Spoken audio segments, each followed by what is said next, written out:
Hello everyone, फिर से आप लोगों के सामने हाजिर हो गया वो एक क्राइम के घटना को लेकर। आज के घटना में एक पति जो है अपनी पत्नी से झगड़ा भी करता है, प्यार भी करता है, जबकि ये पति का हक होता है जो पत्नी से प्यार करे। लेकिन जिस दिन झगड़ा होता है उसी दिन अगर पति अपनी पत्नी से प्यार करने लगे तो पत्नी को थोड़ा आश्चर्य हुआ। गुरुवार और शुक्रवार की रात जो आती है उस रात को शाम के वक्त पत्नी के साथ वो पति जो है बहुत झगड़ा करता है। और ये झगड़ा पहली बार नहीं था, बल्कि अक्सर होती थी दोनों पति पत्नी में। पति काम से आता, पति रिक्शा चलाने का काम करता है, ऑटो रिक्शा चलाया करता था।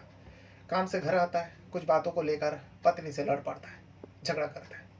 पत्नी को गाली भी देते हैं, गाली गलौज भी करते हैं, लेकिन पत्नी जो है सह लेता। कभी कभार पत्नी जो है जवाब भी देती। बस यही सब चीज सिलसिला चल रहा था।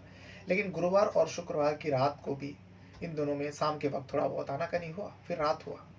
रात को जो है अब वो अपने पत्नी से मीठी मीठी बातें करने लगे।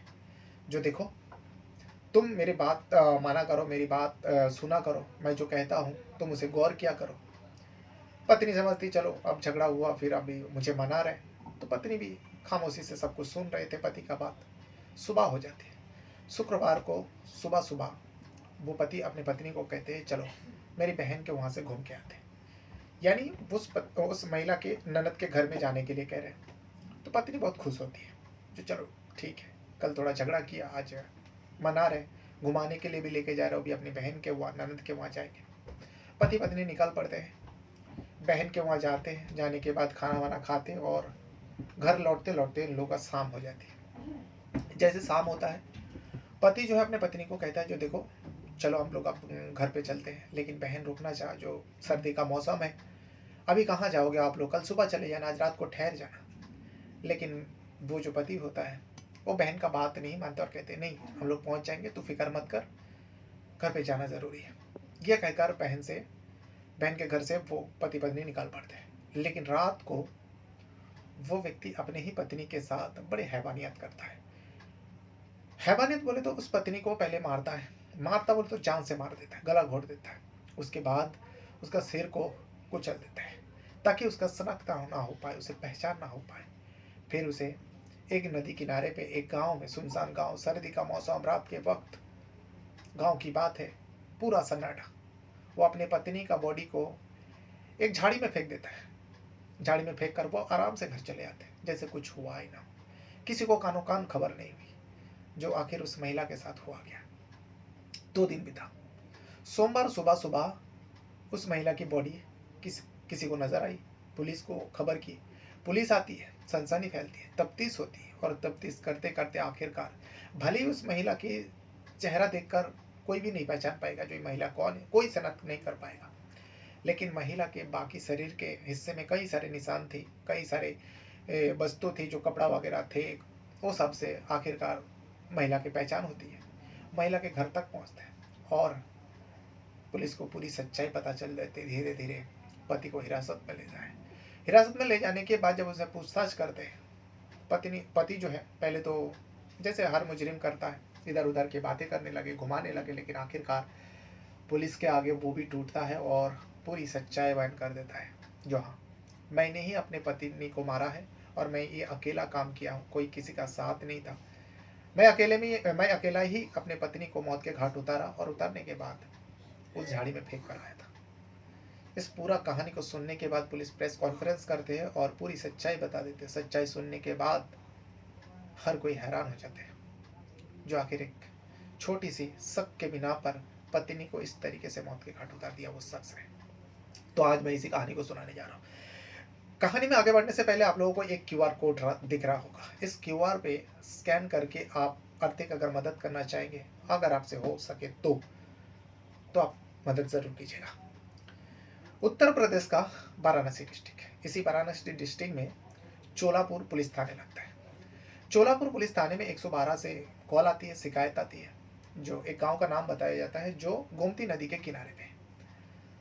उस गांव में एक व्यक्ति के मतलब खेतों में, जहाँ पर झाड़ी वगैरह है, लकड़ा वगैरह रखा, वहाँ पर एक महिला की लाश मिली है। पुलिस का टीम दल बल के साथ जाती है। लेकिन जब पहली बार जिसने लाश देखी थी, जब उनसे पुलिस ने पूछताछ किया, वो बेचारा बोल नहीं पाता क्योंकि वो गूंगा होता है। दरअसल सोमवार की सुबह की बात है। अब सर्दी का मौसम है, ऐसे सब लोग लेट उठते हैं। गांव की बात है तो कुछ लोग सवेरे सवेरे ही जाग जाते हैं। वैसे ये व्यक्ति है, वो व्यक्ति जो है सुबह सुबह अपने खेतों में जाते हैं। वो बेचारा बोल नहीं पाता, गूंगा था पैदाइशी। अब वो अपने खेत में जाते हैं, कुछ चारा वगैरह लाने जाता है, पशुओं को डालना है।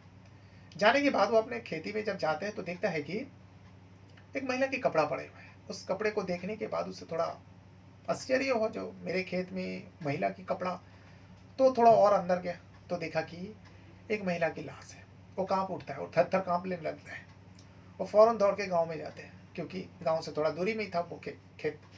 गांव में आने के बाद कुछ लोगों को इशारे में समझाने लगे, लेकिन लोग समझ नहीं पा रहा था आखिर वो शख्स कहना क्या चाहता है। जब उस शख्स को पता चलता है जो मेरी बात ये लोग, जो मैं इशारा से समझा रहा हूँ, ये लोग समझ नहीं पा रहे, तो कुछ लोगों का हाथ पकड़कर खेतों की तरफ लेकर जाता है। जब ले जाकर दिखाता है, लोगों के तो होश उड़ जाता है, पैर तले जमीन खिसक जाते हैं। फौरन पुलिस को खबर दी जाती है, 112 पे कॉल आती है, कॉल जाती है और चोलापुर पुलिस थाने का एक टीम उस गांव में पहुंचते हैं। तब तक जो है गांव वाले वहां जमा बड़ा हो गए थे। उसके बाद पुलिस उस महिला की लाश को देखते हैं। लाश में कई सारे कपड़े थे। सर्दी का मौसम है इसलिए स्वेटर पहने हुए थे और पैर में मोजे थे, बहुत गले में मफलर थे। जैसे कि सर्दी में यूज होता है जो सारे कपड़ा, वही सब उस महिला के शरीर पर थे। लेकिन महिला की जो चेहरा है वो कुचा हुआ था। यानी जिन्होंने भी इस महिला को मारा है उन्होंने 100% कोशिश किया जो इसके चेहरे को खत्म कर दिया जाए, ताकि इसका शनाख्त ना हो पाए, उसका पहचान ना हो पाए।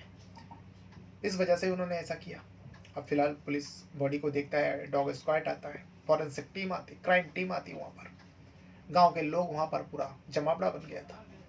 कुत्तों की मदद से, यानी डॉग स्क्वाड से मदद से, जहाँ पर बॉडी मिली थी उससे करीब 1 किलोमीटर की दूरी में एक सैंडल मिलती है। वो सैंडल उसी महिला की थी, क्योंकि सैंडल में भी खून लगा हुआ था। उसके बाद बॉडी को कब्जे में लेकर पोस्टमार्टम के लिए भेज देते हैं और यहाँ तफ्तीश करने लगते हैं। लेकिन महिला के हाथ पर टैटू बना हुआ था।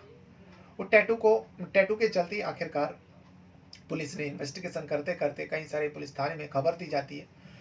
अब ये चोलापुर पुलिस थाने के अंदर मिली थी बॉडी, गोमती नदी के किनारे पे।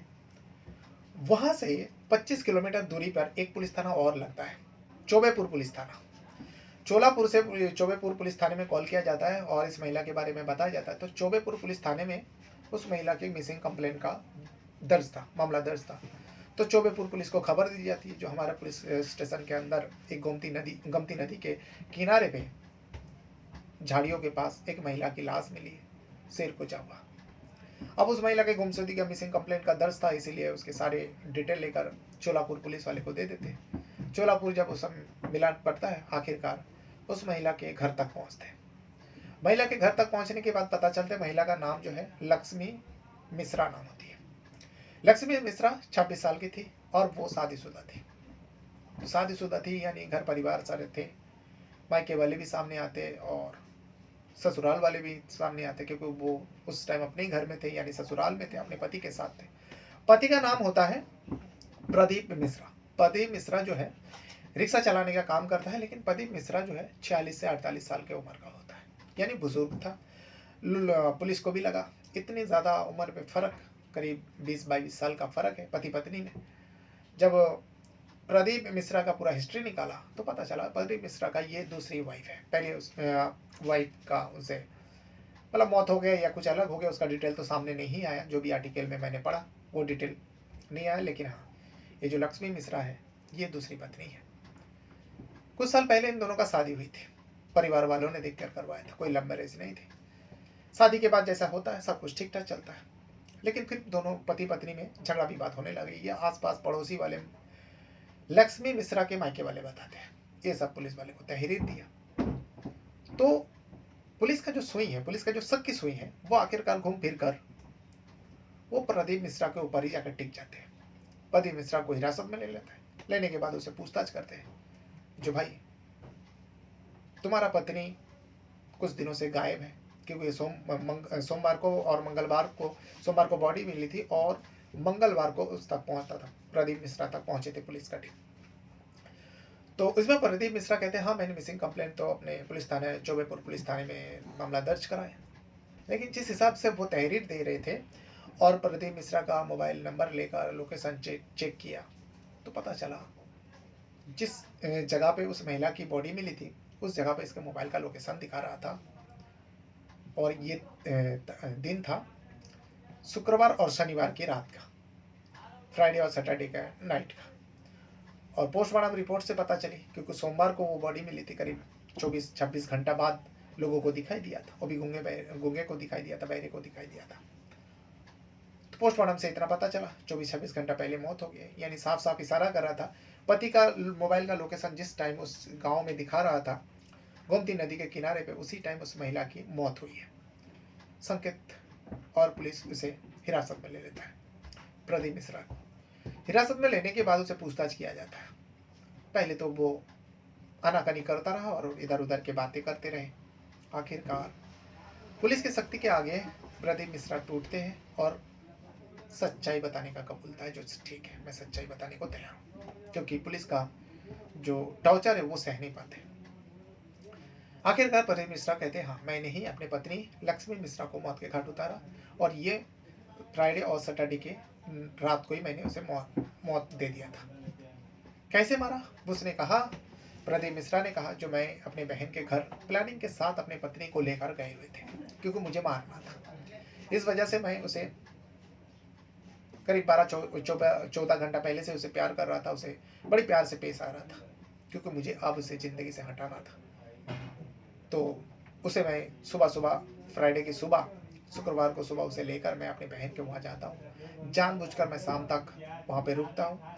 उसके बाद जैसे शाम हो जाती मैं अपने पत्नी को लेकर अपने घर लौटने के लिए निकल पड़ता हूँ, लेकिन बहन ने रोका, फिर भी मैं सुना नहीं क्योंकि मुझे उसे मारना था और रात के वक्त मुझे इसलिए मैंने चुना था।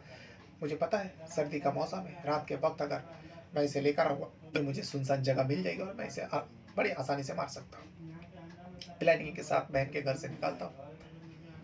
जैसे ही गोमती नदी के किनारे आते हैं, गोमती नदी के किनारे में सुनसान इलाका देखा, मैं उसे उसी का मफलर से गला घोट देता हूँ। वो मेरे सामने तड़प तड़प कर मर जाती है। उसके बाद मैं उसका सिर को, उसका चेहरे को मिटाना चाहता था। अगर उसका चेहरे का शनाख्त नहीं हो पाएगा तो कोई उसे जान भी नहीं पाएगा और मुझ तक पुलिस और कोई पहुंच ही नहीं पाएगा। इसलिए मैं एक ईंट उठाता हूँ, ईंट उठाने के बाद उसके सिर को कुचल देता हूँ, उसके चेहरे को कुचला देता हूँ। कुचलने के बाद अब इसकी बॉडी को जो है मुझे ठिकाने लगाना है। तो जिस जगह पे मैंने इसको मर्डर किया वहीं से थोड़ी दूर में, करीब आधा पौना किलोमीटर होगा, वहाँ से खींचते हुए उसकी बॉडी को ले जाकर झाड़ी में छुपा देता और वहाँ से मैं चला आता हूँ। मैं अपने घर आता हूँ, चुपचाप रहने लगता हूँ। उसके बाद 2 दिन बाद पुलिस मुझ तक पहुँचते हैं और इस तरीके से मैं अपनी पत्नी लक्ष्मी मिश्रा को मौत के घाट उतारा। अब सबसे बड़ी बात पुलिस वाले को ये भी जानना था, लोगों को भी जानना था, जो आखिर एक 46-48 साल का व्यक्ति जिसका इतनी खूबसूरत पत्नी मिली, 26 साल की 25-26 साल की पत्नी, ऐसा भी क्या हो गया जो अपनी पत्नी को मौत के घाट उतारे, वो भी दूसरा पत्नी। तो इसमें प्रदीप मिश्रा कहते हैं जो मेरी जो पत्नी है लक्ष्मी मिश्रा मुझे धोखा दे रही थी। मैं दिन भर काम पर रहता हूँ और मेरे पीठ पीछे जो है मेरी पत्नी किसी से मिलती है, उसका आशिक है, उससे वो फ़ोन पर लगातार बातें करती है। मैं कभी कभार फ़ोन भी मिला लेता हूँ तो उसका फ़ोन हमेशा बिजी आता है। जब भी मैं उसे पूछताछ करता हूँ तो कहती है कि मेरे घर वाले का फ़ोन है, मेरे मायके वाले का फ़ोन है, मेरे भाई का फ़ोन है, मेरी बहन का फ़ोन है। ये सारे बहाना दिया करते, लेकिन मुझे शक नहीं बल्कि मुझे यकीन था मेरे पत्नी का जो है किसी के साथ संबंध है और उसके साथ इसका अवैध संबंध बन चुका है। मेरे पीठ पीछे उसके साथ संबंध भी बनाया करते हैं। इस बात को लेकर मैं पत्नी से बातचीत करता हूँ, उसे मना करता हूँ, लेकिन वो मुझ पर उलझ पड़ती, झगड़ा करती। मेरा दिमाग एकदम खराब हो जाता था। आए दिन इसी बात को लेकर झगड़ा होता था, विवाद होता था, लेकिन मेरी पत्नी जो लक्ष्मी मिश्रा है वो बाज नहीं आ रही थी। इसीलिए मैंने सोचा एक ही रास्ता बचता है मेरे पास, मैं अपने पत्नी को हमेशा हमेशा के लिए अपनी ज़िंदगी से हटवा दूंगा और इसे किसी को होने नहीं दूंगा। इसीलिए मैं अपनी पत्नी को मारने का प्लान कर लेता हूँ और प्लान करने के बाद, क्योंकि मैं इसमें किसी को शामिल नहीं करना चाहता था, अगर शामिल कर लेता पकड़ा जाता, लेकिन आखिरकार मैं पकड़ा ही जाता हूँ। इसलिए मैंने उसे जानबूझकर पहले झगड़ा किया, फिर उसे प्यार किया, फिर बहन को वहाँ ले जाने के बहाने उसको मौत के घाट उतार दिया।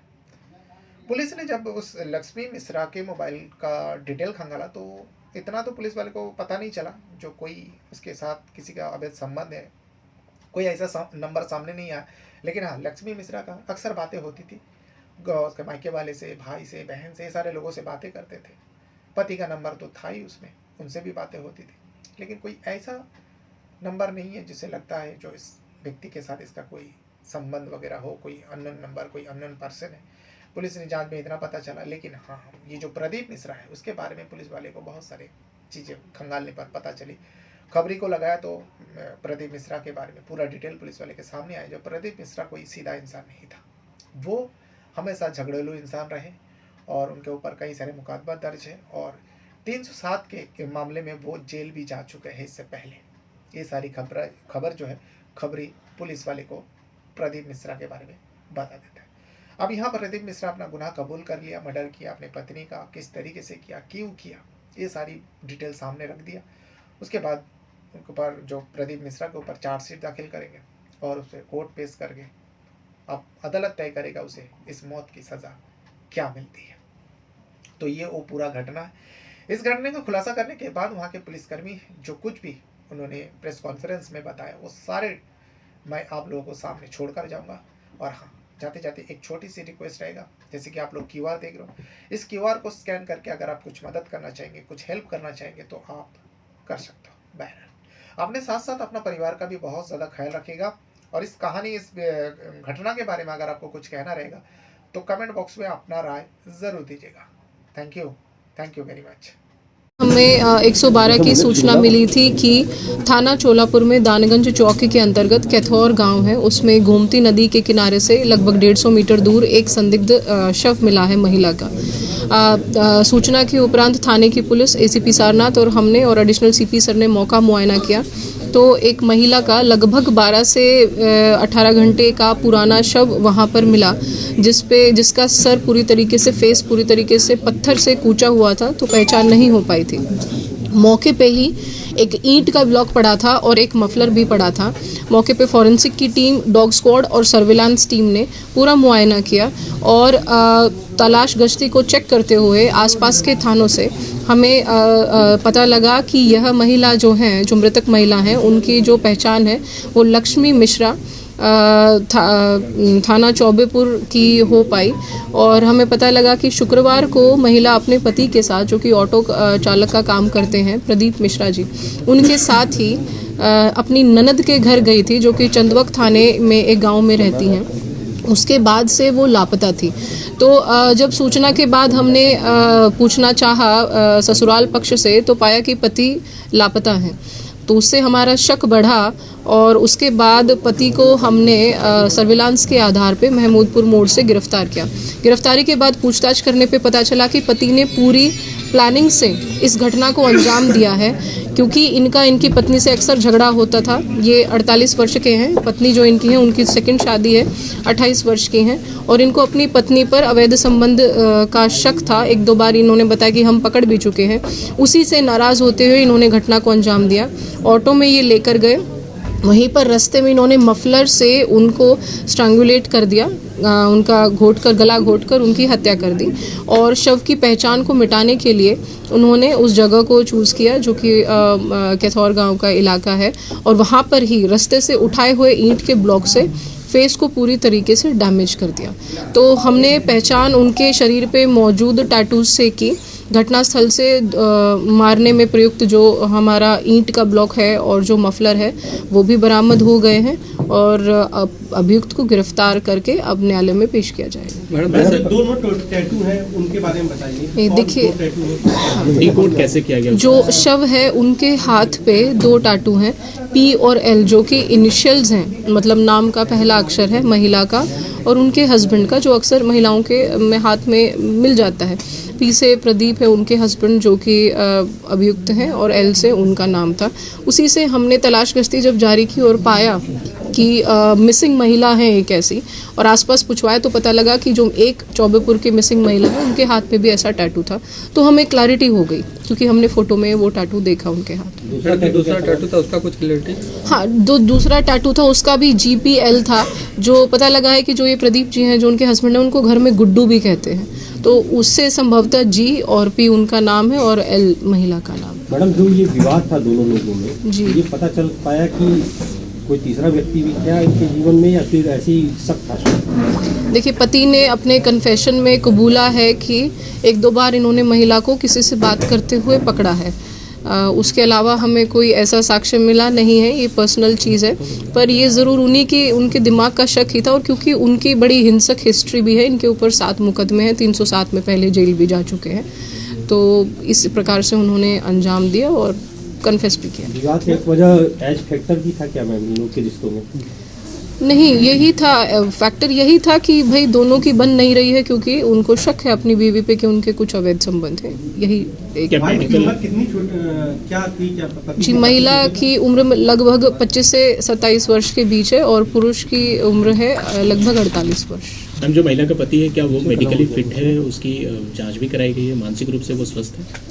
जी, अभी उनको पेश करने से पहले मेडिकल तो होगा ही, लेकिन ऐसे उनकी कुछ ऐसे मेंटल इश्यूज की हिस्ट्री अभी तक पुलिस के फॉर्मली नज़र में नहीं आई है, लेकिन वायलेंट नेचर है क्योंकि उन पे इस प्रकार के मुकदमे पहले से हैं। पहले बहन के यहाँ जब झगड़ा हुआ ऐसी कौन सी बात हुई जिसके बाद उसने हत्या का प्लान बना लिया? देखिए, ये झगड़े के बाद ही बहन के यहाँ गए थे। झगड़ा चौबेपुर में हुआ था, ये चौबेपुर के लोग हैं, सोनभरसा गांव है। उसके बाद ही ये अपनी बहन के घर इनको फ्राइडे को लेकर गए थे और फिर बताया इन्होंने कि हमारे यहाँ से मतलब चली गई हैं, अब हमारी बहन के घर आई नहीं है हमारी वाइफ। तो इस प्रकार आप लोगों ने जानकारी दी है कि बहन के घर पर भी इनसे झगड़ा हुआ है, वहाँ पर बहन तो किस बात को लेकर के झगड़ा हुआ था, कुछ जानकारी दी? देखिए, जो पूछताछ में है यही सामने आया है कि इनका अक्सर इन्हीं बातों पे थोड़ी तू मैं लगी रहती है कि आप किसी और से बात करते हैं या फ़ोन में उन्होंने नंबर भी देख लिए होंगे, 1-2 बार बात करते हुए पकड़ा भी है। तो वही झगड़ा एक्सटेंडेड था कि बहन के घर भी गए हैं, वहाँ पे इनकी ऑटो भी गई है, मिली भी, हमें फ़ोटोज़ वगैरह भी मिले हैं। झगड़े का मोटिव सेम है, जो अवैध संबंध है वही ऑटो में ही किया है। ये मफलर से इन्होंने औरत का गला घोटा है, उसके बाद लेकर वो उस स्थान पर गए।